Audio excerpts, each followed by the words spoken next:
আসসালামু আলাইকুম, কেমন আছেন আপনারা সবাই? অর্গানিক নারকেল তেলটা কিন্তু অনেক বেশি এক্সপেন্সিভ। আমাদের ভোলায় অরিজিনালটা পাওয়া যায় কিনা সেটাও আমি সঠিক জানি না, হয়তোবা খুঁজতে হবে। আমি আমার বাবুকে কিন্তু একদম ছোটবেলা থেকেই ঘরে তেল তৈরি করে ওর চুলে আমি মাসাজ করি, কারণ আমি যেহেতু আমার বাবুর মাথায় একদমই চুল ছিল না, তো মাত্র ২ বার আমি ওর চুল ফেলেছিলাম।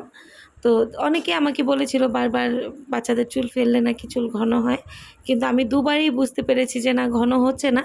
তারপরে আমি চেষ্টা শুরু করে দিলাম। ও ছোটোবেলা থেকে ওর চুলের খুবই যত্ন নিয়েছি। তো এই তো আমি ঘরে তেলটা বানিয়ে প্রথমে আমি নারকেলটাকে ভালোভাবে ব্লেন্ড করে তারপরে একটু কুসুম গরম পানি দিয়ে ভালোভাবে ছেঁকে তারপরে কিন্তু বাকিটা আমি ওভারনাইট ফ্রিজে রেখে দিয়েছি। তারপর দেখতেই পেয়েছেন উপরে কিন্তু তেলটা একদম বসেছিল।